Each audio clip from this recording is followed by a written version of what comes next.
ನಂದೇಗೌಡ್ರೆ ಈಗ ಬಿ.ಆರ್. ಪಾಟೀಲ್ ಮಾತಾಡ್ತಾರೆ, ನೆಕ್ಸ್ಟ್ ಮಾತಾಡಿ. ಬಿ.ಆರ್. ಪಾಟೀಲ್ ಅವರು ಸನ್ಮಾನ್ಯ ಸೀನಿಯರ್ ಆಯ್ತು, ಸೀನಿಯರ್. ಸನ್ಮಾನ್ಯ ಮುಖ್ಯಮಂತ್ರಿಗಳು ತಂದಂತ ನಿರ್ಣಯಕ್ಕೆ ನನ್ನ ಬೆಂಬಲ. ಯಾರು ರಿಪ್ಲೈ ಕೊಡಬೇಡಿ. ಆ ನಿರ್ಣಯಗಳ ಬಗ್ಗೆ ನಾನು ಕೆಲವು ವಿಷಯಗಳನ್ನ ತಮ್ಮೆದುರುಗಡೆ ಹೇಳಲಿಕ್ಕೆ ಬಯಸ್ತೀನಿ. ಮಾನ್ಯ ಅಧ್ಯಕ್ಷರೇ, ಇವತ್ತೇನು ಯಾರು ರಿಯಾಕ್ಷನ್ ಕೊಡಬೇಡಿ. ಒಂದು ಕ್ರಾಂತಿಕಾರಿ ಕಾರ್ಯಕ್ರಮವನ್ನ ಮನಮೋಹನ್ ಸಿಂಗ್ ಅವರು ಪ್ರಧಾನಮಂತ್ರಿಯಾಗಿ ತಂದ ಮೇಲೆ ಇಡೀ ದೇಶದಲ್ಲಿ ಬಡ ಕೂಲಿಕಾರರಿಗೆ ಒಂದು ಭರವಸೆಯ ಬದುಕು ಸಿಗುವಂತಹ ಒಂದು ಆಶೆ ನಮ್ಮ ದೇಶದಲ್ಲಿ ಬಡವರಿಗೆ ಹುಟ್ಟಿತು. ಬಹುಶಃ ಅಲ್ಲಿವರೆಗೆ ನಮ್ಮ ಜನರಿಗೆ ಬದುಕುವ ಭರವಸೆಯನ್ನು ಕಳೆದುಕೊಂಡಂತ ಜನರಿಗೆ ಈ ಯೋಜನೆ ಒಂದು ಭರವಸೆಯಾಗಿ ಮೂಡಿ ಬಂದ ಮೇಲೆ ಇವತ್ತು ಎಲ್ಲರೂ ಕೂಡ ನೆಮ್ಮದಿಯಿಂದ ಬದುಕ್ತಾ ಇದ್ದಾರೆ ಅನ್ನುವಂಥ ಮಾತನ್ನ ಈ ಸಂದರ್ಭದಲ್ಲಿ ಹೇಳಿಕೆ ಬಯಸ್ತೇನೆ. ಮಾನ್ಯ ಅಧ್ಯಕ್ಷರೇ, ನಮ್ಮ ದೇಶಕ್ಕೆ ಕಾಡ್ತಿರುವಂತ ದೊಡ್ಡ ಸಮಸ್ಯೆ ಅಂದ್ರೆ ಬಡತನ ಮತ್ತು ನಿರುದ್ಯೋಗ. ಈ ಬಡತನ ಮತ್ತು ನಿರುದ್ಯೋಗದ ಸಮಸ್ಯೆಯನ್ನ ಬಗೆಹರಿಸುವಂತ ಕೆಲಸವನ್ನ ಬಂದಂತ ಎಲ್ಲ ಸರ್ಕಾರಗಳು ಪ್ರಾಮಾಣಿಕವಾದಂತ ಪ್ರಯತ್ನ ಮಾಡಿದವೆ. ಆದರೆ ಶ್ರೀಮಾನ್ ಮನಮೋಹನ್ ಸಿಂಗ್ ಅವರು ಏನು ಮಾನ್ಯ ಮುಖ್ಯಮಂತ್ರಿಗಳು ಹೇಳಿದಾಗೆ ದುಡಿಯುವ ಹಕ್ಕನ್ನು ಕೊಟ್ಟು ಪ್ರತಿಯೊಬ್ಬರ ಕೈಗೆ ಕೆಲಸ ಕೊಟ್ಟುವಂತ ಕೆಲಸವನ್ನ ಮಾಡಿದ್ರು. ಈಗ ಮೊನ್ನೆ ಪ್ರಶ್ನೆ ಬಂದದ್ದು ಮಾನ್ಯ ಅಧ್ಯಕ್ಷರೇ, ಹೆಸರು ಬದಲಾವಣೆ ಏನಿದು? ಮಹಾತ್ಮ ಗಾಂಧಿ ಉದ್ಯೋಗ ಖಾತ್ರಿ ಯೋಜನೆ ಯಾಕೆ ಬದಲಾವಣೆ ಮಾಡಿದ್ರು? ಏನು ಮಹಾತ್ಮ ಗಾಂಧಿ ಅವರೇನು ದೇಶಕ್ಕೆ ಕೆಟ್ಟ ಹೆಸರು ತಂದಿದ್ರು, ಅಥವಾ ಮಹಾತ್ಮ ಗಾಂಧಿ ಹೆಸರಿಟ್ಟಿದ್ರೆ ಅದಕ್ಕೇನು ಅಪಾಯ ಇತ್ತು? ಮಹಾತ್ಮ ಗಾಂಧಿ ಹೆಸರಿಟ್ಟಿದ್ರೆ ಅದಕ್ಕೇನೋ ತೊಂದರೆ ಇತ್ತು? ಅದೇ ರಾಷ್ಟ್ರಪಿತ ಮಹಾತ್ಮ ಗಾಂಧಿ ಹೆಸರನ್ನ ಈ ಯೋಜನೆಗೆ ಇಟ್ಟು ಯೋಜನೆಯನ್ನ ಅನುಷ್ಠಾನ ಮಾಡೋಕ್ಕೆ ಬಂದಂತ ಈ ಸರ್ಕಾರಗಳು ಇವತ್ತು ನಿರಂತರವಾಗಿ ಖಡಕ್ ಆಗಿ ಹೆಸರುಗಳನ್ನು ಬದಲಾವಣೆ ಮಾಡಿದ್ರು. ಯಾಕೆ ಹೆಸರುಗಳು ಬದಲಾವಣೆ ಮಾಡಿದ್ರು? ಮಾನ್ಯ ಅಧ್ಯಕ್ಷರೇ, ಗಾಂಧಿ ಅಂದ್ರೆ ಇವತ್ತು ಇವರಿಗೆ ಪಚನ ಆಗ್ತಾ ಇಲ್ಲ, ಡೈಜೆಸ್ಟ್ ಆಗ್ತಾ ಇಲ್ಲ. ಗಾಂಧಿ ಇವತ್ತು ಜಗತ್ತಿನಲ್ಲಿ ಇವತ್ತು ಎತ್ತರಕ್ಕೆ ಬೆಳೆದಿದ್ದಾನೆ. ನಮ್ಮ ಪ್ರಧಾನಮಂತ್ರಿ ಮೋದಿಯವರು ಹೊರದೇಶಗಳಿಗೆ ಹೋದಾಗ ಗಾಂಧಿ ಹೆಸರನ್ನ ಬಳಸ್ತಾರೆ, ಆದರೆ ನಮ್ಮ ದೇಶಕ್ಕೆ ಬಂದಾಗ ಗಾಂಧಿ ಹೆಸರನ್ನು ಅಳಿಸಿ ಹಾಕ್ತಾರೆ. ಇದು ಬಹಳ ದೊಡ್ಡ ಅನ್ಯಾಯ ಮಾನ್ಯ ಅಧ್ಯಕ್ಷರೇ. ಗಾಂಧಿ ಅಂತ ಮನುಷ್ಯನ ಇವತ್ತು ಇತಿಹಾಸ ಬರಲಿಕ್ಕೆ ಸಾಧ್ಯ ಇಲ್ಲ. ಗಾಂಧಿ ಯಾವತ್ತೂ ಜೀವಂತವಾಗಿರ್ತಾನೆ. ಗಾಂಧಿ ಮುಂದಿನ ಪ್ರಸ್ತುತ, ಇವತ್ತು ಪ್ರಸ್ತುತ, ನಾಳಿನ ಪ್ರಸ್ತುತ ಅಂತ ಮಹಾತ್ಮ ಗಾಂಧಿ ಹೆಸರಿನಲ್ಲಿ ಈ ಕಾರ್ಯಕ್ರಮ ತಂದಿದ್ದಾರೆ. ಆಮೇಲೆ ಮಾನ್ಯ ಅಧ್ಯಕ್ಷರೇ, ಇವತ್ತು ರಾಮನ ಹೆಸರನ್ನ ಮತ್ತೆ ಧರ್ಮದ ವಾಸನೆ ತೋರಿಸ್ತಾ ಇದೆ. ಯಾಕೆ ರಾಮನ ಹೆಸರು ಬೇಕಾಗಿತ್ತು? ರಾಮ ಒಬ್ಬ ಮರ್ಯಾದೆ ಪುರುಷೋತ್ತಮ ಅನ್ನೋದ್ರಲ್ಲಿ ಎರಡು ಮಾತಿಲ್ಲ. ನಮ್ಮ ದೇಶದ ಎರಡು ಮಹಾನ್ ಕಾವ್ಯಗಳು, ಒಂದು ಮಹಾಭಾರತ ಮತ್ತು ರಾಮಾಯಣ. ಈ ರಾಮಾಯಣ ಮಹಾಭಾರತ ನಮ್ಮ ದೇಶದ ಮಹಾಕಾವ್ಯಗಳು, ಅದನ್ನು ನಾವೆಲ್ಲರೂ ಕೂಡ ಒಪ್ಕೋತೀವಿ. ಆದರೆ ಇವರು ಚಿತ್ರೀಕರಣ ಮಾಡುವಂತ ರಾಮ ಆಗಿರಲಿಲ್ಲ. ನಮ್ಮ ರಾಮ ಹೇಗಿದ್ದರೆ ಕಬೀರನ ನಂಬಿದಂತ ರಾಮ ಆಗಿದ್ದ. ನಮ್ಮ ರಾಮ ಹೇಗಿದ್ದಂದ್ರೆ ಗಾಂಧಿಯನ್ನು ನಂಬಿದಂತ ರಾಮ್ಜಿ ನಮ್ದು ಹೇ ರಾಮ್. ಅವ್ರ ಜಿ ಅಂದ್ರೆ ಗುಲಾಬಿ ಸಂಕೇತ, ಹೇ ಅಂದ್ರೆ ಕರುಣೆ ಸಂಕೇತ. ಇವತ್ತು ನಾವು ಹೇ ರಾಮ್ ಅಂತ ಹೇಳ್ತೀವಿ, ಅವರು ಜೀರಾಮ್ ಅಂತ ಹೇಳ್ತಾರೆ. ಹೀಗಾಗಿ ಇವತ್ತು ಈ ಕಾನೂನಿಗೆ ಹೊಸ ರೂಪ, ಹೊಸ ಹೆಸರನ್ನು ತಂದುಕೊಡುವ ಉದ್ದೇಶ ಅದರಲ್ಲಿ ಬಹಳ ದೊಡ್ಡ ಉದ್ದೇಶ ಇದೆ ಮಾನ್ಯ ಅಧ್ಯಕ್ಷರೇ. ಇದನ್ನು ನಾವೆಲ್ಲರೂ ಕೂಡ ಗಮನಿಸಬೇಕು. ಇವತ್ತು ಬಡವರಿಗೆ ಏನು ಉದ್ಯೋಗ ಇರಲಿಲ್ಲ ಅಂತಲ್ಲಿ ಆ ಕಾನೂನಲ್ಲಿ ಕೆಲವು ತೊಡಕುಗಳಿರ್ಬೋದು. ಮಾನ್ಯ ಬಸವನಗೌಡರು ಹೇಳಿದ್ರು, ತೊಡಕುಗಳಿದ್ರೆ ಚರ್ಚೆ ಮಾಡಬಹುದಾಗಿತ್ತು. ಅದು ಸಂವಿಧಾನದ ಹೆಸರನ್ನೇ ಬದಲಾವಣೆ ಮಾಡಕ್ಕೆ ಹೊರಟಿರ್ಬೇಕಾದ್ರೆ ಈ ಕಾರ್ಯಕ್ರಮದ ಹೆಸರನ್ನ ಬದಲಾವಣೆ ಮಾಡೋದ್ರಲ್ಲಿ ಆಶ್ಚರ್ಯ ಇಲ್ಲ ಅಂತ ನಮಗೆ ಅನಿಸ್ತದೆ. ಆದರೆ ಏನೇ ಒಂದು ಲೋಪದೋಷಗಳಿದ್ದು ಈ ಕಾರ್ಯಕ್ರಮದಲ್ಲಿ ಅದನ್ನು ತಿದ್ದುಪಡಿ ಮಾಡಬಹುದಾಗಿತ್ತು. ನಾನು ಒಂದ್ಸಲ ಶರದ್ ಪವಾರ್ ಅವರನ್ನು ಭೇಟಿ ಮಾಡಿದಾಗ ಮಾನ್ಯ ಅಧ್ಯಕ್ಷರೇ ಅವರು ಹೇಳಿದ್ರು, ಇದರಲ್ಲಿ ಸ್ವಲ್ಪ ಬದಲಾವಣೆ ಆಗಬೇಕು ಅಂತ ಶರದ್ ಪವಾರ್ ಹೇಳಿದ್ರು. ಏನಂದ್ರೆ ಈ ಮ್ಯಾನೇಜರಿಯಲ್ ಪ್ರಾಬ್ಲಮ್ ಇದೆ. ಗ್ರಾಮ ಪಂಚಾಯತ್ಗಳಿಗೆ ಅಷ್ಟು ದುಡ್ಡು ಖರ್ಚು ಮಾಡುವಂತ ಶಕ್ತಿ ಇಲ್ಲ, ಅಲ್ಲಿ ಕೆಲಸ ಮಾಡುವಂತ ಜನ ಇಲ್ಲ. ಹಾಗಾಗಿ ಅವ್ರು ಏನ್ ಹೇಳಿದ್ರು ಅಂದ್ರೆ 25% ರೈತನು ಅವನು ಕೂಡ ಪಾಲು ಕೊಡ್ಲಿ, 75% ಸರ್ಕಾರ ಕೊಡ್ಲಿ. ಅಂದ್ರೆ ಆ ಕೆಲಸದ ಬಗ್ಗೆ ಮ್ಯಾನೇಜರಿಯಲ್ ಎಫೆಕ್ಟ್ ಬರ್ತದೆ, ಅವಾಗ ಕಾರ್ಯಕ್ರಮ ಯಶಸ್ವಿ ಆಗ್ತದೆ ಅಂತ ಒಂದು ಸೂಚನೆಯನ್ನು ಕೊಟ್ಟಿದ್ರು. ಇಂಥ ಅನೇಕ ಸೂಚನೆಗಳನ್ನ ಬೇಕಾದ್ರೆ ಪಾರ್ಲಿಮೆಂಟ್ ನಲ್ಲಿ ಚರ್ಚೆ ಮಾಡಬಹುದಾಗಿತ್ತು, ಅಥವಾ ಎಲ್ಲ ವಿಧಾನಸಭೆಗಳಲ್ಲಿ ಚರ್ಚೆ ಮಾಡಬೇಕಾಗಿತ್ತು. ಆದ್ರೆ ಇವತ್ತು ಮಾನ್ಯ ಅಧ್ಯಕ್ಷರೇ, ನೆಗಡಿ ಬಂದಂತ ಹೇಳಿ ಮೂಗು ಇಕ್ಕೊಳ್ಳುವಂತ ಕೆಲಸ ಇವತ್ತು ಮಾಡಿದ್ದಾರೆ. ಇದನ್ನು ಯಾರೂ ಒಪ್ಪಕ್ಕೆ ಸಾಧ್ಯ ಇಲ್ಲ, ಯಾರು ಕೂಡ ಒಪ್ಪಲಿಕ್ಕೆ ಸಾಧ್ಯ ಇಲ್ಲ. ಮಾನ್ಯ ಅಧ್ಯಕ್ಷರೇ, ಇವತ್ತು ನರೇಗಾ ಇಡೀ ನಮ್ಮ ಜನರ ಬದುಕನ್ನೇ ಬದಲಾವಣೆ ಮಾಡಿತ್ತು. ನರೇಗಾ ಬಂದ ಮೇಲೆ ಹೊಟ್ಟೆ ತುಂಬಾ ಜನ ಊಟ ಮಾಡಿ ಇವತ್ತು ಬದುಕ್ತಾ ಇದ್ರು. ಮಾನ್ಯ ಅಧ್ಯಕ್ಷರೇ, ಇನ್ನೊಂದು ಮಾತು ಹೇಳ್ತಾ ಇದ್ದೀನಿ, ಈ ನರೇಗಾ ಕಾರ್ಯಕ್ರಮ ಬರದೇ ಹೋಗಿದ್ರೆ, ಮಾನ್ಯ ಮುಖ್ಯಮಂತ್ರಿಗಳು ಈ ಅನ್ನಭಾಗ್ಯ ನೀಡದೆ ಹೋಗಿದ್ರೆ ನಮ್ಮ ಹಳ್ಳಿಯಲ್ಲಿ ಜನ ಯಾರು ಕೂಡ ಇರ್ತಿರ್ಲಿಲ್ಲ, ಕೂಲಿ ಮಾಡೋರು ಎಲ್ಲ ಪಟ್ಟಣ ಪ್ರದೇಶಕ್ಕೆ ಬರ್ತಾರೆ. ಈ ಎರಡೂ ಕಾರ್ಯಕ್ರಮ ಇವತ್ತು ಇದ್ದ ಕಾರಣಕ್ಕಾಗಿ ನಮ್ಮ ಹಳ್ಳಿಗಳಲ್ಲಿ ಜನ ಇವತ್ತು ಅಲ್ಲಿ ಕೂಡ ಇದ್ದಾರೆ, ಅಂದ್ರೆ ಪಟ್ಟಣ ಪ್ರದೇಶಕ್ಕೆ ಬರ್ತಿದ್ರು ಕೂಲಿ ಮಾಡೋದಕ್ಕೆ. ಇದನ್ನ ಈ ಏನು ವಲಸೆ ಹೋಗುವಂತ ಪದ್ಧತಿಯನ್ನ ಸಂಪೂರ್ಣವಾಗಿ ನಿಲ್ಲಿಸಿದಂತ ಕೆಲಸ ಇದು. ಮಾನ್ಯ ಅಧ್ಯಕ್ಷರು, ಇವತ್ತು ಕೇಂದ್ರ ನಿರಂತರವಾಗಿ ಇದರ ಬಗ್ಗೆ ತಮ್ಮ ಎಡಗಣ್ಣನ್ನು ತೋರಿಸ್ಕೊಂಡು ಬಂದಿದೆ. ಪ್ರತಿ ವರ್ಷ ಕೂಡ ಅನುದಾನ ಕಡಿಮೆ ಮಾಡ್ಕೊಂಡು ಬಂತು. ನಮಗೆ 45 ದಿವಸ ಮಾತ್ರ ಕೆಲಸ ಕೊಡ್ಲಿಕ್ಕೆ ಅವಕಾಶ ಮಾಡಿಕೊಡ್ತು. ಮಾನ್ಯ ಅಧ್ಯಕ್ಷರೇ, ಇವತ್ತು ನಾನು ಮಹಾರಾಷ್ಟ್ರದ ಗಡಿಭಾಗದವನು. ಮಹಾರಾಷ್ಟ್ರದಲ್ಲಿ ಕೂಡ ಹಣಕಾಸಿನ ತೊಂದರೆ ಇದೆ. ಅವರು ಹೇಳ್ತಾರೆ ನಮಗೂ ಕೂಡ 40% ಕೊಡ್ಲಿಕ್ಕೆ ಸಾಧ್ಯ ಇಲ್ಲ, ಅವರು ಕಷ್ಟದಲ್ಲಿದ್ದಾರೆ. ನಾವು ಇವರು 2.3 ಲಕ್ಷ ಕೋಟಿ ರೂಪಾಯಿ ಇನ್ನು ಮೀಸಲಿಡಬೇಕಾಗಿತ್ತು. ಆದರೆ ಅದರಲ್ಲಿ ಬರೀ 45 ಮಾತ್ರ ಇವತ್ತು ಕೊಟ್ಟಿದ್ದಾರೆ. ಹೀಗಾಗಿ ಇವತ್ತು ನಮಗೆ ಏನು ನಮ್ಮ ಕರ್ನಾಟಕದಲ್ಲಿ ನರೇಗಾ ಯೋಜನೆಯಲ್ಲಿ 71 ಲಕ್ಷ ಹೆಚ್ಚು ಸಕ್ರಿಯ ಕಾರ್ಮಿಕರು ಕೆಲಸ ಮಾಡ್ತಿದ್ದಾರೆ. ಮಾನ್ಯ ಮುಖ್ಯಮಂತ್ರಿಗಳು ಹೇಳಿದಾಗ ಮಹಿಳೆಯರ ಪಾಲು 54%. ಇದು ಬಹಳ ದೊಡ್ಡ ಬದಲಾವಣೆ. ಅದಕ್ಕೆ ಈ ಬೆಳಗ್ಗೆ 31 ಜಿಲ್ಲೆಗಳಲ್ಲಿ 232 ಬ್ಲಾಕ್ಗಳಲ್ಲಿ 5958 ಗ್ರಾಮ ಪಂಚಾಯತ್ಗಳಲ್ಲಿ ಸುಮಾರು 81 ಲಕ್ಷ ಜಾಬ್ ಕಾರ್ಡ್ಗಳು ಕೊಟ್ಟಿದ್ದೀವಿ. 81 ಲಕ್ಷ ಜಾಬ್ ಕಾರ್ಡ್ ಕೊಟ್ಟ ಕಾರಣಕ್ಕಾಗಿ ಇವತ್ತು ವ್ಯವಸ್ಥಿತವಾಗಿ ಅದರಲ್ಲಿ ಸಕ್ರಿಯ ಕಾರ್ಮಿಕರಾಗಿ 71.1 ಲಕ್ಷ ಜನರು ದುಡಿಯುತ್ತಿದ್ದಾರೆ. ಈ ಕಾರ್ಯಕ್ರಮ, ಈ ನರೇಗಾ ಯೋಜನೆ ಬಹಳ ಮಹತ್ವ ಅಂದ್ರೆ, ಮಾನ್ಯ ಅಧ್ಯಕ್ಷರೇ, ನಾನು ಕೂಡ ನರೇಗಾದಲ್ಲಿ ಹೋಗಿ ಹೆಸರನ್ನು ನೋಂದಾಯಿಸಬಹುದು. ನಾನು ಕೂಡ ನನ್ನ ಜಮೀನು ಎಷ್ಟೇ ಇರಲಿ, ನನ್ನ ಉತ್ಪಾದನೆ ಎಷ್ಟೇ ಇರಲಿ, ನನ್ನ ಆರ್ಥಿಕ ಸಬಲತೆ ಎಷ್ಟೇ ಇರಲಿ, ನಾನು ಕೂಡ ದುಡಿಲಿಕ್ಕೆ ಹೋಗ್ತೀನಿ ಅಂತಂದ್ರೆ ಅಲ್ಲಿ ನಾನು ಹೆಸರನ್ನು ಬದಲಾವಣೆ ಸೇರಿಸಬಹುದು. ಅಂತ ಒಂದು ಕೆಲಸ ಇದರಲ್ಲಿದೆ. ಮಾನ್ಯ ಅಧ್ಯಕ್ಷರೇ, ಮಹಾತ್ಮ ಗಾಂಧಿಯವರು ಮಾತು ಹೇಳಿದ್ರು, ಈ ನಮ್ಮ ದೇಶದ ಸಂಪತ್ತು ನಮ್ಮ ಕೈಗಳು. ಈ ದುಡಿಯುವ ಕೈಗಳಿಗೆ ಕೆಲಸ ಕೊಡಬೇಕು ಅನ್ನೋ ಉದ್ದೇಶದಿಂದ ನಮ್ಮ ಸರ್ಕಾರ ನರೇಗಾ ಯೋಜನೆ ತಂದಿತ್ತು. ಅದನ್ನ ಕಿತ್ಕೊಂಡ್ರು. ಇವತ್ತು 125 ದಿವಸ ತರ್ತೀನಿ ಅಂತ ಹೇಳಿದ್ರು. 120 ದಿವಸ ತರಕ್ಕೆ ಸಾಧ್ಯವೇ ಇಲ್ಲ ನಿಮಗೆ.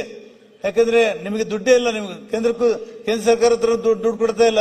ರಾಜ್ಯ ಸರ್ಕಾರ 40% ಕೊಡಕ್ಕೆ ಸಾಧ್ಯ ಇಲ್ಲ. ಹಾಗಾಗಿ 125 ದಿನಕ್ಕೆ ಕೆಲಸ ಕೊಡ್ತೀನಿ ಅಂತ ಮಾತು ಹೇಳಿದ್ದಾರೆ.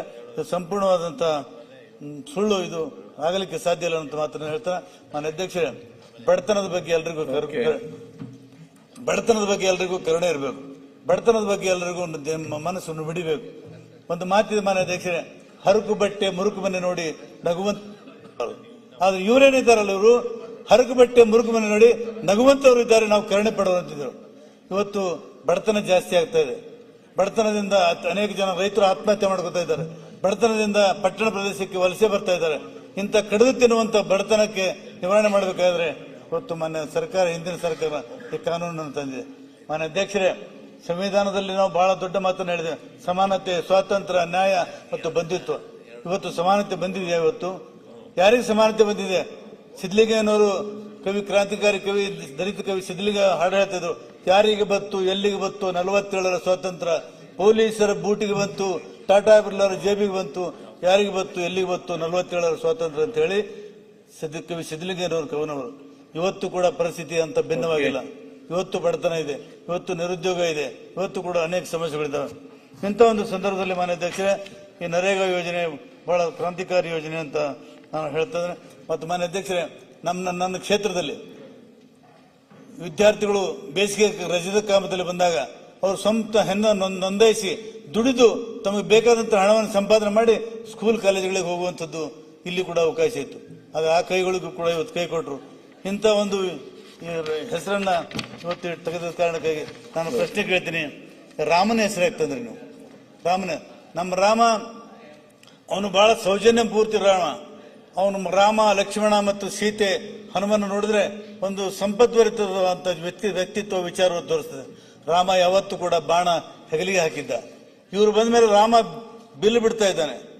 ಮೊದಲು ಹನುಮಂತ ರಾಮನ ಪಾದದಡಿಯಲ್ಲಿ ಕೈ ಜೋಡಿಸಿಕೊಡ್ತಿದ್ದ, ಇವತ್ತು ಹನುಮಂತ ಗದ ಹಿಡಿದಿದ್ದಾನೆ.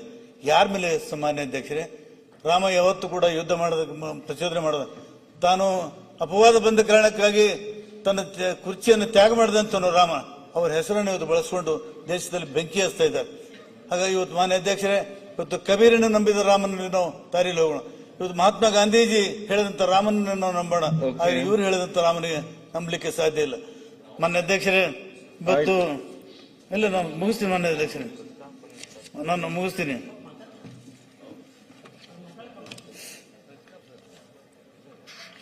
ಇವತ್ತೇನು ಗ್ರಾಮ ಸಭೆ, ಮಾನ್ಯ ಅಧ್ಯಕ್ಷರೇ, ಇವತ್ತು ಗಾಂಧೀಜಿ ಕನಸು ಕಂಡಂತ ಗ್ರಾಮ ಸಭೆ ಇದು ನಾನು ಕೂಡ ಮಾನ್ಯ ಮುಖ್ಯಮಂತ್ರಿಗಳ ಅಧ್ಯಕ್ಷರಾಗಿದ್ದಾರೆ, ನಾನು ಯೋಜನಾ ಆಯೋಗದ ಉಪಾಧ್ಯಕ್ಷರಾಗಿದ್ದೀನಿ. ಗ್ರಾಮೀಣ ಮಟ್ಟದಲ್ಲಿ ನಮ್ಮ ಯೋಜನೆಗಳು ನಿರ್ಧಾರ ಆಗಬೇಕು ಅನ್ನುವಂಥದ್ದು ಮುಂಚೆಯಿಂದ ಬಂದಂತ ನಮ್ಮ ಪದ್ಧತಿ ಮತ್ತು ನಡವಳಿಕೆ. ಇವತ್ತು ಇದನ್ನು ಕಿತ್ಕೊಂಡು ಅವರು ಕೇಂದ್ರಕ್ಕೆ ಒಯ್ದರು. ನಾನು ಉಪಾಧ್ಯಕ್ಷ ಆದ್ಮೇಲೆ ಮಾನ್ಯ ಅಧ್ಯಕ್ಷರು ಕೇಂದ್ರ ಸರ್ಕಾರದ ಈ ಯೋಜನಾ ಆಯೋಗಕ್ಕೆ ಸಂಬಂಧಪಟ್ಟಂತ ಅಧಿಕಾರಿಗಳ ಜೊತೆ ಚರ್ಚೆಗೆ ಹೋಗಿದ್ದೆ. ಅವ್ರು ಏನ್ ಹೇಳಿದ್ರು ಗೊತ್ತಾ, 73, 74 amendment it self is wrong ಅಂತ ಹೇಳಿದ್ರು ನನ್ನ ಮುಖದ ಮೇಲೆ. 73, 74 ತಿದ್ದುಪಡಿ ಸಂವಿಧಾನಕ್ಕೆ ಇದೇ ಒಂದು ದೊಡ್ಡ ತಪ್ಪು ಅಂತ ಒಂದು ಮಾತು ಅವ್ರ ಹೆಸರನ್ನ ಹೇಳಕ್ ಹೋಗೋದಿಲ್ಲ. ಅಂದ್ರೆ ಯಾವ ತರದ ಮನಸ್ಸುಗಳು ಇವತ್ತು ಕೇಂದ್ರದಲ್ಲಿದ್ದಾವೆ. ಇವತ್ತು ಕೇಂದ್ರ ಯಾವುದಾದ್ರೂ ನೀತಿ ನಿರೂಪಣೆಗಳಾಗಬೇಕಾದ್ರೆ ನಮ್ಮ ಗ್ರಾಮದಲ್ಲಿ ನನಗೆ ರಸ್ತೆ ಬೇಕು, ಶಾಲೆ ಬೇಕು, ನನಗೆ ಕುಡಿಯಲಿಕ್ಕೆ ನೀರು ಬೇಕು, ಅಥವಾ ನೀರು ಸಮೃದ್ಧಿ ಮಾಡಬೇಕು, ಇದು ಗ್ರಾಮದ ಜನ ನಿರ್ಧಾರ ಮಾಡಿ. ಕೇಂದ್ರ ಜನ ನಜೀರ್ ಸಾಹೇಬರು ಮಾನ್ಯ ಅಧ್ಯಕ್ಷರೇ, ನಜೀರ್ ಸಾಹೇಬರು ಕ್ರಾಂತಿಕಾರಿ ಜಿಲ್ಲಾ ಪಂಚಾಯತ್ ಮತ್ತು ಮಂಡಲ್ ಪಂಚಾಯತ್ ಕಾನೂನನ್ನು ತಂದಾಗ ಅವ್ರು ಏನ್ ಹೇಳಿದ್ರು, ಅಧಿಕಾರ ಹೆಪ್ಪುಗಟ್ಟಿ ದಿಲ್ಲಿ ಮತ್ತು ಬೆಂಗಳೂರಿನಲ್ಲಿ ಕೂಡಬಾರದು, ಅಧಿಕಾರ ತನ್ನ ಕೊನೆ ಮನುಷ್ಯನ ಕಡೆಗೂ ಕೂಡ ಹರಿಬೇಕು. ಅವಾಗ ಅಧಿಕಾರ ಎಲ್ರಿಗೂ ಚಲಾವಣೆ ಮಾಡ್ಲಿಕ್ಕೆ ಸಾಧ್ಯ ಇದೆ. ಬರೀ ಕೆಲವೇ ಯೋಜನೆ. ಮಾನ್ಯ ಅಧ್ಯಕ್ಷರೇ, ಯಾಕೆ ನಾವು ಸಮಸ್ಯೆಗಳು ಎಲ್ಲಾ ನಿರ್ಧಾರಗಳು ಡೆಲ್ಲಿಲಿ ಆಗ್ತವೆ. ಎಲ್ಲಾ ನಿರ್ಧಾರಗಳು ಡೆಲ್ಲಿಲಿ ಆಗಬೇಕಾದ್ರೆ ಪ್ರಜಾತಂತ್ರ ವ್ಯವಸ್ಥೆ ಗತಿಯೇನು? ಇವತ್ತು ಪ್ರಜಾಪ್ರಭುತ್ವ ಯಾಕಿರ್ಬೇಕು, ರಾಜ್ಯ ಸರ್ಕಾರಗಳು ಯಾಕಿರ್ಬೇಕು, ಇವತ್ತು ಗ್ರಾಮ ಪಂಚಾಯತ್ಗಳು ಯಾಕಿರ್ಬೇಕು, ಜಿಲ್ಲಾ ಪಂಚಾಯತ್ಗಳು ಯಾಕಿರ್ಬೇಕು? ಎಲ್ಲನೂ ಕೇಂದ್ರ ಸರ್ಕಾರ ಮಾಡಕ್ ಸಾಧ್ಯ ಇದೆಯಾ? ಎಲ್ಲಕ್ಕೂ ಕೇಂದ್ರಕ್ಕೆ ಏನಾದ್ರು ಕನಸು ಬೀಳ್ತಿದ್ಯಾ? ಕೇಂದ್ರಕ್ಕೆ ಅಷ್ಟೊಂದು ಜ್ಞಾನ ಇದೆಯಾ? ನಮ್ಮ ಹಳ್ಳಿಯಲ್ಲಿ ನಮಗೇನು ಬೇಕು ನಾವು ನಿರ್ಧಾರ ಮಾಡ್ತೀವಿ, ಅದು ಗ್ರಾಮ ಸಭೆಯಲ್ಲಿ. ಆ ಗ್ರಾಮ ಸಭೆ ನಿರ್ಧಾರ ಮಾಡೋದನ್ನ ಎತ್ತಿಡಬೇಕಾದಂತ ಕರ್ತವ್ಯ ಇವತ್ತು ನಮ್ಮ ಕೇಂದ್ರ ಸರ್ಕಾರದ್ದು. ಆದ್ರೆ ಅದನ್ನು ಮಾಡ್ತಾ ಇಲ್ಲ ಇವತ್ತು. ಆದ್ರೆ ಈ ತರ ಗ್ರಾಮಗಳಲ್ಲಿ ಕೊಟ್ಟಂತ ಅಧಿಕಾರವನ್ನು ಒಂದು ಮಾತನ್ನು ಹೇಳ್ತೀನಿ ಮಾನ್ಯ ಅಧ್ಯಕ್ಷರು, ಹೆದರಿಕೆ ಆಗ್ತಾ ಇದೆ. ಮುಂದೆ ನಮ್ಮ ರಾಜ್ಯ ಸರ್ಕಾರದ ಅಧಿಕಾರಗಳನ್ನು ಕಿತ್ತುಕೊಳ್ಳುವಂತ ಸಮಯ ದೂರಿಲ್ಲ. ಯಾಕಂದ್ರೆ ಆ ಕಡೆ ನಾವು ಹೋಗ್ತಾ ಇದ್ದೀವಿ. ಇವತ್ತು ರಿವರ್ಸ್ ಮಾಡಿದೀವಿ. ಇವತ್ತು ಫೆಡರಲ್ ವ್ಯವಸ್ಥೆಯನ್ನು ಮುಟ್ಟುಗಳು ಹಾಕಿ ಇವತ್ತು ಕೇಂದ್ರೀಕೃತ ವ್ಯವಸ್ಥೆಯನ್ನ ನಾವು ನಿರ್ಮಾಣ ಮಾಡಲಿಕ್ಕೆ ಹೊರಟಿರುವಾಗ ದೇಶಕ್ಕೆ ಬಹಳ ದೊಡ್ಡ ಗಂಡಾಂತರದ ಮಾನ್ಯ ಅಧ್ಯಕ್ಷರೇ, ಇದು ಬಹಳ ಅಪಾಯಕಾರಿ ಇದೆ. ಕೇಂದ್ರೀಕೃತ ವ್ಯವಸ್ಥೆಯಲ್ಲಿ ನಂಬಿಕೆ ಇಟ್ಟಂತವ್ರು ಮಾನ್ಯ ಬಸವನಗೌಡ ಎತ್ತಳ ಹೋದ್ರು. ಕೇಳಿ ಮಾನ್ಯ ಅಧ್ಯಕ್ಷರೇ, ಅರೆ ನೀವು ಸರ್ದಾರ್ ವಲ್ಲಭಭಾಯಿ ಪಟೇಲ್ ಸ್ಟೇಡಿಯಂ ಹೆಸರು ಬಂದಿದೆ. ಗಾಂಧಿ ಇದ್ದ ಕಾಲಕ್ಕಾಗಿ ಬ್ರಿಟಿಷರು ಹೋಗಿದ್ದಾರೆ. ಗಾಂಧಿ ಇದ್ದ ಕಾಲಕ್ಕಾಗಿ ದೇಶದಲ್ಲಿ ಸಮಾನತೆ, ಸ್ವಾತಂತ್ರ್ಯ, ನ್ಯಾಯ, ಬಂಧುತ್ವದ ಮಾತುಗಳು ಓಡಾಡ್ತಾ ಇದ್ದಾವೆ. ಗಾಂಧಿ ಮತ್ತು ಅಂಬೇಡ್ಕರ್ಗೆ ಎಷ್ಟೇ ಭಿನ್ನಾಭಿಪ್ರಾಯ ಇದ್ರು ಕೂಡ ಅವರ ವ್ಯಕ್ತಿತ್ವದಲ್ಲಿ ಏನು ಭಿನ್ನಗಳು ಇದ್ರಿಲ್ಲ. ಅವ್ರ ವಿಚಾರ ಅಂತಿಮ ಗುರಿ ಸಮಾಜದ ಕಟ್ಟಕಡೆ ಮನುಷ್ಯನ ಕಡೆಗೆ ಇತ್ತು. ಅಂತ ಮಹಾತ್ಮ ಗಾಂಧೀಜಿ ಹೆಸರನ್ನ ಬದಲಾವಣೆ ಮಾಡಬೇಕಾದ್ರೆ ಎಂತ ದುಷ್ಟ ಮನಸ್ಸುಗಳು ಇವತ್ತು ಇವರಲ್ಲಿ ಇದಾವೆ ಅನ್ನೋದನ್ನು ನಾವು ನೋಡ್ಬೇಕಾಗ್ತದೆ ಮಾನ್ಯ ಅಧ್ಯಕ್ಷರೇ. ಹಾಗಾಗಿ ಇವತ್ತೇನು ವಿಕೇಂದ್ರೀಕರಣ ವ್ಯವಸ್ಥೆಯನ್ನು ಸಂಪೂರ್ಣವಾಗಿ ನಾಶ ಮಾಡಲು ಹೊರಟಿದ್ದಾರೆ. ಇದು ಬಹಳ ದೊಡ್ಡ ಅಪಾಯಕಾರಿ ಅನ್ನುವಂತ ಮಾತನ್ನ ಈ ಸಂದರ್ಭದಲ್ಲಿ ಹೇಳ್ತಾ, ಇವತ್ತು ಮಾನ್ಯ ಅಧ್ಯಕ್ಷರೇ ಇನ್ನೊಂದು ಮಾನ್ಯ ಅಧ್ಯಕ್ಷರೇ, ನಾವು ರಾಜ್ಯಪಾಲರ ಅಭಿಭಾಷಣದ ಮೇಲೆ ಮಾತಾಡಕ್ಕೆ ಅವಕಾಶ ಕೊಡಲಿಲ್ಲ, ಸಮಯದ ಒತ್ತಡ ಇತ್ತು. ನಾನು ಅಪರೂಪಕ್ಕೆ ನೀವು ಸಮಯ ಕೊಟ್ಟಿದ್ದೀನಿ. ಸ್ನೇಹಿತರು ಶಾಂತ ರೀತಿಯಿಂದ ಇದ್ದಾರೆ, ಧನ್ಯವಾದಗಳು ಹೇಳ್ತಾ ಇದ್ದೀನಿ. ಅವ್ರಿಗೆ ಅಭಿವೃದ್ಧಿ, ಯಾಕಂದ್ರೆ ಗಲಾಟೆ ಮಾಡಿದ್ರೆ ಯಾರ ಮಾತು ಯಾರು ಕೇಳೋದಿಲ್ಲ. ಆದ್ರೆ ನಾವು ಏನ್ ಹೇಳಿದೀವಿ ಅಲ್ಲ ಮಾನ್ಯ ಅಧ್ಯಕ್ಷರೇ, ಫೆಡರಲ್ ಸಿಸ್ಟಮ್ ಅಲ್ಲಿ ಇದ್ದೀವಿ ನಾವು. ಫೆಡರಲ್ ಸಿಸ್ಟಮ್ ಅಲ್ಲಿ ಇದ್ದೀವಿ. ಕೇಂದ್ರ ಡಾಕ್ಟರ್ ಲೋಹಿಯಾರ್ ಅವರು ಒಂದು ಮಾತು ಹೇಳಿದ್ರು ಮಾನ್ಯ ಅಧ್ಯಕ್ಷರೇ, ಚೌಕಂಬ ಪಾರ್ಲಿಮೆಂಟ್ಗೆ ಎಷ್ಟು ಅಧಿಕಾರ ಇದೆಯೋ ಪಂಚಾಯತ್ಗೂ ಅಷ್ಟು ಇರಬೇಕು ಅಧಿಕಾರ ಅನ್ನುವಂತ ಮಾತನ್ನು ಲೋಹಿ ಹೇಳಿದ್ರು. 4 ಕಂಬದ ವ್ಯವಸ್ಥೆ, ಒಂದು ಪಾರ್ಲಿಮೆಂಟ್, ಒಂದು ವಿಧಾನಸಭೆ, ಒಂದು ಜಿಲ್ಲಾ ಪಂಚಾಯತ್, ಒಂದು ಗ್ರಾಮ ಪಂಚಾಯತ್. ಈ 4 ಕಂಬಗಳು ಗಟ್ಟಿಯಾಗಿರ್ಬೇಕು, ಚೌಕಂಬ ವ್ಯವಸ್ಥೆ ಇರಬೇಕಂತ. ಆದ್ರೆ ಒಂದು ಕಂಬವನ್ನು ಸಂಪೂರ್ಣವಾಗಿ ಮುರಿದು ಹಾಕಿದ್ರಿ. 3 ಕಂಬಿನ ಮೇಲೆ ಮಂಚ ನಿಲ್ಲೋದಿಲ್ಲ, 3 ಕಾಲದ ಮೇಲೆ ಕಾಟ್ ನಿಲ್ಲೋದಿಲ್ಲ. ಹಾಗಾಗಿ ಚೌಕಂಬ ವ್ಯವಸ್ಥೆಗೆ ಬಹಳ ದೊಡ್ಡ ಅಪಾಯವನ್ನು ತಂದಿದ್ದಾರೆ. ಇಂಥ ಒಂದು ಸಂದರ್ಭದಲ್ಲಿ ನಾನು ಹೇಳ್ತೇನೆ ಮಾನ್ಯ ಅಧ್ಯಕ್ಷರೇ, ಇದು India is A union of States. ಇದು ಭಾರತ ದೇಶ ಒಕ್ಕೂಟದ ವ್ಯವಸ್ಥೆಯಲ್ಲಿ ಇದೆ ಅಂತೀವಿ. ಒಕ್ಕೂಟದ ವ್ಯವಸ್ಥೆಯಲ್ಲಿ ಅಲ್ಲಿ ಪಂಚಾಯತ್ಗಳು ಬರ್ತವೆ, ಮತ್ತು ಜಿಲ್ಲಾ ಪಂಚಾಯತ್ ಬರ್ತವೆ, ವಿಧಾನಸಭೆ ಬರ್ತದೆ, ಪಾರ್ಲಿಮೆಂಟ್ ಬರ್ತದೆ. ಅದನ್ನೆಲ್ಲ ನಾವು ಒಪ್ಕೊಂಡು ಒಂದು ವ್ಯವಸ್ಥೆಯಲ್ಲಿ ಹೋಗಬೇಕಾದಂತ ಈ ಸಂದರ್ಭದಲ್ಲಿ ಇವತ್ತು ಗಾಂಧಿ ಹೆಸರು ತೆಗೆದು ಬಹಳ ವಿಪರ್ಯಾಸ ಅನ್ನುವಂತ ಮಾತನ್ನ ಮಾನ್ಯ ಅಧ್ಯಕ್ಷರು ಇವರು ಕೊಟ್ಟ ಕಾರಣ ಏನು? ಇವರು ಕೊಟ್ಟ ಕಾರಣ ಯಾಕೆ ಬದಲಾವಣೆ ಮಾಡಿದ್ರಿ? ಭ್ರಷ್ಟಾಚಾರ ಜಾರಿ. ನಾನೆಲ್ಲರಿಗೂ ಕೈ ಮುಗಿದು ವಿನಂತಿ ಮಾಡ್ಕೊಂಡು ಕೇಳ್ತೀನಿ, ಭ್ರಷ್ಟಾಚಾರ ಎಲ್ಲಿಲ್ಲ ಹೇಳ್ರಿ. ಪಂಚಾಯತ್ ಅಲ್ಲಿ ಮಾತ್ರ ಭ್ರಷ್ಟಾಚಾರ ಇದೆಯಾ? ಅವ್ರ ಮೇಲೆ ಆರೋಪ ಕೊಡಿಸ್ತೀರಿ, ಅವ್ರ ಮೇಲೆ ಗೂಬೆ ಕೊಡಿಸ್ತೀರಿ. ಇವತ್ತು ವಿಧಾನಸಭೆಯಲ್ಲಿ ಭ್ರಷ್ಟಾಚಾರ ಇಲ್ಲ, ಪಾರ್ಲಿಮೆಂಟ್ ಅಲ್ಲಿ ಭ್ರಷ್ಟಾಚಾರ ಇಲ್ಲ. ಯಾಕೆ ಭ್ರಷ್ಟಾಚಾರ? ಬರೀ ಪಂಚಾಯತ್ ಅವ್ರ ಮೇಲೆ ಆರೋಪ ಹೊರಿಸ್ತೀರಿ, ಅವ್ರ ಅಪರಾಧಗಳನ್ನು ಮಾಡ್ತಾ ಇದ್ದೀರಿ. ಯಾಕೆ ಅವ್ರ ಜನ ಅಲ್ಲಿಂದ ಆಯ್ಕೆ ಆಗಿಲ್ಲ. ಅವರಿಗೆ ನಮ್ಮ ಜನರ ಬಗ್ಗೆ, ಹಳ್ಳಿಗಳ ಬಗ್ಗೆ, ಅವರ ಸಮಸ್ಯೆಗಳ ಬಗ್ಗೆ ಅವರಿಗೆ ಕಾಳಜಿ ಇಲ್ಲ. ಮಾನ್ಯ ಅಧ್ಯಕ್ಷರೇ, ಈ ಒಂದು ಯೋಜನೆಯಿಂದ ಆಸ್ತಿಗಳು ನಿರ್ಮಾಣ ಆಗಿದೆ. ನನ್ನ ಕ್ಷೇತ್ರದಲ್ಲಿ ಗ್ರಾಮ ಪಂಚಾಯತಿ ಕಟ್ಟಡವನ್ನು ಕಟ್ಟಿದ್ದೇವೆ. ಮಾನ್ಯ ಪ್ರಿಯಾಂಕಾ ಖರ್ಗೆ ಅವರು ಬಂದು ಉದ್ಘಾಟನೆ ಮಾಡಿದ್ದಾರೆ.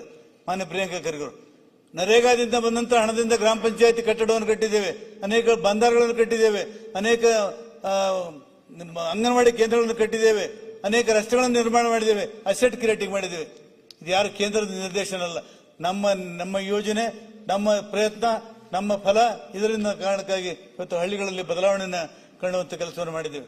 ಹಾಗಾಗಿ ಮಾನ್ಯ ಅಧ್ಯಕ್ಷರೇ, ಇವತ್ತು ಭ್ರಷ್ಟಾಚಾರದ ಆರೋಪವನ್ನು ಹೊರಿಸಿ ನಮ್ಮ ಪಂಚಾಯತ್ಗಳಿಗೆ ಶಕ್ತಿಯನ್ನು ಕಿತ್ತಾಕ್ಲಿಕ್ಕೆ ಹೊರಟಿದಾರಲ್ಲ, ಇದನ್ನು ನಾವು ಖಂಡಿತವಾಗಿ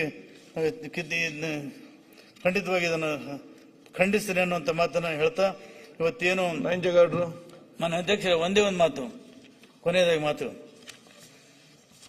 ಮಾತು ಮಾನ್ಯ ಅಧ್ಯಕ್ಷರೇ, ಇದು 26 ಕೋಟಿ ಜನರು ಉದ್ಯೋಗ ಖಾತ್ರಿ ಯೋಜನೆ ನೋಂದಣಿ ಮಾಡಿಕೊಂಡಿದ್ದಾರೆ ಕರ್ನಾಟಕದಲ್ಲಿ, 26. ಆದರೆ 1,79 ಕೋಟಿ ಆಗಿರ್ತದೆ ನೋಂದಾಯಿತ ಸಂಖ್ಯೆ. ಇದರಲ್ಲಿ ಅರ್ಧಕ್ಕಿಂತಲೂ ಹೆಚ್ಚಾಗಿ ಮಾನ್ಯ ಮುಖ್ಯಮಂತ್ರಿ ಹೇಳಿದಾಗ ಮಹಿಳೆಯರಿದ್ದಾರೆ, ಅದಕ್ಕೆ 30ರಷ್ಟು ದಲಿತರಿದ್ದಾರೆ.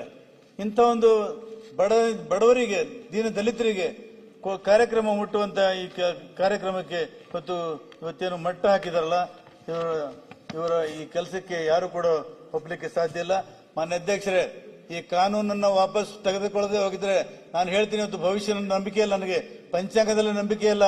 ಆದ್ರೆ ಜನ ದಂಗೆ ಹೇಳ್ತಾರೆ, ಕ್ರಾಂತಿ ಆಗ್ತದೆ, ಅನ್ನಕ್ಕಾಗಿ ಜನ ಕ್ರಾಂತಿ ಹೇಳ್ತಾರೆ, ಆವಾಗ ಮಾತ್ರ ಸರ್ಕಾರಕ್ಕೆ ಎಚ್ಚರಿಕೆ ಮಾತನ್ನ ಈ ಸಂದರ್ಭದಲ್ಲಿ ಹೇಳ್ತಾ ಮಾಡಿ. ನಂಜೇಗೌಡ್ರೆ, ಈ ಯೋಜನೆಯನ್ನ ಪರಿವರ್ತನೆ ಮಾಡಲೇಬೇಕು, ವಾಪಸ್ ತಗೊಳ್ಳಬೇಕು. ಮತ್ತು ಮಾನ್ಯ ಮುಖ್ಯಮಂತ್ರಿಗಳು ಮಂಡಿಸಿದಂತ ನಿರ್ಣಯಕ್ಕೆ ಸಂಪೂರ್ಣವಾದಂತಹ ಬೆಂಬಲವನ್ನು ನಾನು ಕೊಡ್ತಾ ಇದ್ದೀನಿ. ತಮ್ಮ ಅವಕಾಶ ಕೊಟ್ಟಿದ್ದಕ್ಕೆ ನಮಗೆ ಧನ್ಯವಾದ. ಆದಷ್ಟು ಬೇಗ ಮುಗಿಸಿ.